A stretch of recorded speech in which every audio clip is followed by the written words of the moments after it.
స్వాధ్యాయం అంటే శివప్ప గారు చెప్పినట్టుగా స్వ అధ్యాయమే, మన గురించి మనం తెలుసుకోవడమే. నేను మొట్టమొదటిగా చదివినటువంటి బుక్ ఆత్మాయణమే అండి. అయితే ఆత్మాయణం బుక్ నేను చదవక ముందే ధ్యానం చేస్తూ ఉన్నప్పుడు హాస్టల్ ట్రావెల్గా 7 లేయర్స్కి వెళ్ళడం జరిగింది.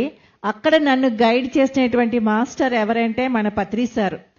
ఆ 7 లేయర్స్లో ఏవైతే నేను చూశానో ఆత్మాయణం బుక్ చదివిన తర్వాత నేను ఎలా ఫీల్ అయ్యానంటే, ఒక సినిమా చూశాక ఒక నవల్ చదివితే మనం ఎంత హ్యాపీ ఫీల్ అవుతామో అంత హ్యాపీగా నేను ఫీల్ అయ్యాను అనమాట.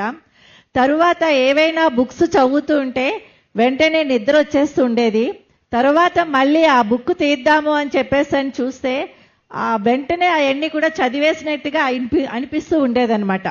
అదే విషయాన్ని పత్రి సార్కి అడిగినప్పుడు పత్రి సార్ ఏం చెప్పారంటే, అక్షరం అంటే క్షరము కానిది కదా మేడం, మరి స్వాధ్యాయం చేస్తున్నప్పుడు అవన్నీ కూడా మీకు ఎందుకు అది చదివినట్టు అనిపిస్తుంది, ఎక్కడో చదివేసినట్టుగా అనిపించింది అంటే, ఎన్నో జన్మల నుంచి ఉన్నటువంటి ఆ సరికాని అజ్ఞానం తాలూకా భావాలన్నీ కూడా మీరు ఆ బుక్ చదివినప్పుడు వెంటనే మీ లోపల నుంచి ఒక ఎరుకలోకి వచ్చి ఆ జ్ఞానం అనేది బయటికి రావడం మొదలు పెట్టేటప్పటికల్లా మీకు తెలియకుండానే ఆ బుక్ చదువుతున్నప్పుడు మీరు ఒక ధ్యాన స్థితిలోకి వెళ్ళిపోయేవారు.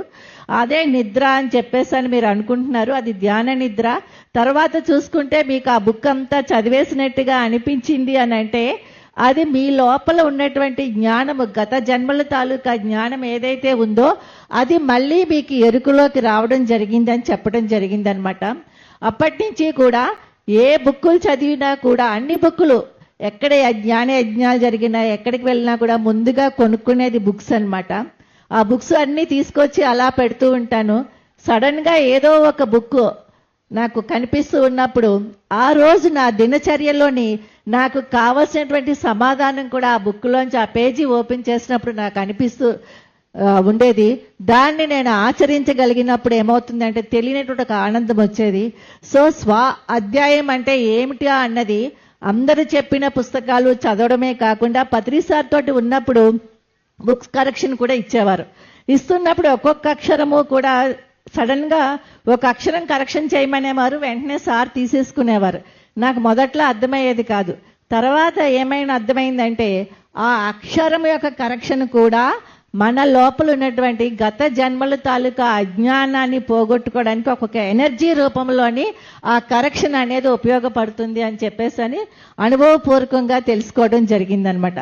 అలా పత్రి సారు మల్టీ డైమెన్షన్ వర్క్ తోటి ఈ స్వాధ్యాయం ద్వారా ప్రతి ఒక్కరి చేత కూడా అనుభవాలు గ్రంథస్థం చేయించడము అన్నది, ఒకరి అనుభవాలు మనం చదివినప్పుడు ఆ గత జన్మల్లో వాళ్ళతోటి మనకి ఏదైతే లింక్ ఉందో అది ఆ కర్మ దగ్ధం కావడం అన్నది నాకు ఆ అనుభవాలు వింటున్నప్పుడు కావచ్చు, చదువుతున్నప్పుడు కావచ్చు, ఆ పుస్తకాలు రాసిన వాళ్ళ యొక్క ఆ యొక్క జ్ఞానాన్ని అందుకుందనప్పుడు కావచ్చు, అదంతా కూడా నాలో ఉన్నటువంటి ఇందాక శివప్ప గారు చెప్పారు కదా, ఆ యొక్క జ్ఞానం అనేది విజ్ఞానం అనేది ప్రజ్ఞానంగా మారడానికి ఉపయోగపడిందండి స్వాధ్యాయము.